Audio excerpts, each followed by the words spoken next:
বলবো সেই নবীর ভালোবাসার কথা। সিদ্দিক আকবর, আমার নবী যখন দুনিয়া থেকে পর্দা করলেন, ওনার বিছানা বরাবর ছাদ কালো হয়ে গেছে, মনে হচ্ছে কেউ বছরকে বছর চুলা জ্বালিয়েছে। আয়েশা সিদ্দিকাকে জিজ্ঞেস করা হলো, রাদিয়াল্লাহু তাআলা আনহাকে, আপনার আব্বার মুখ বরাবর ছাদ কালো কেন? বলে, আমার নবী দুনিয়া থেকে পর্দা করার পরে আমার আব্বা প্রতিদিন একটা নিঃশ্বাস ফেলে, ইয়া রাসূলুল্লাহ বলে একটা ডাক দেয়, পোড়া পোড়া নিঃশ্বাস, কলিজা পোড়া, যে নিঃশ্বাসে ছাদ পর্যন্ত কালো হয়ে গেছে।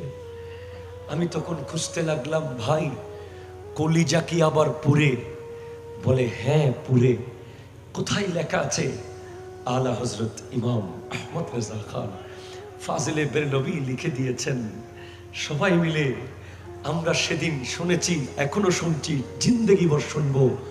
আলা হযরত বলছেন, কবাবে আহো मैं भी ना पाया, कबाबे आहों मैं भी ना पाया, मजाजो दिल की कबाबों में है, उठा दो पर्दा दिखा दो चेहरा, उठा दो पर्दा दिखा दो चेहरा, के नूरे बारी हिजाबों में है, ज़माना तारीक हो रहा है, कि महर कबू से निकाबों में है।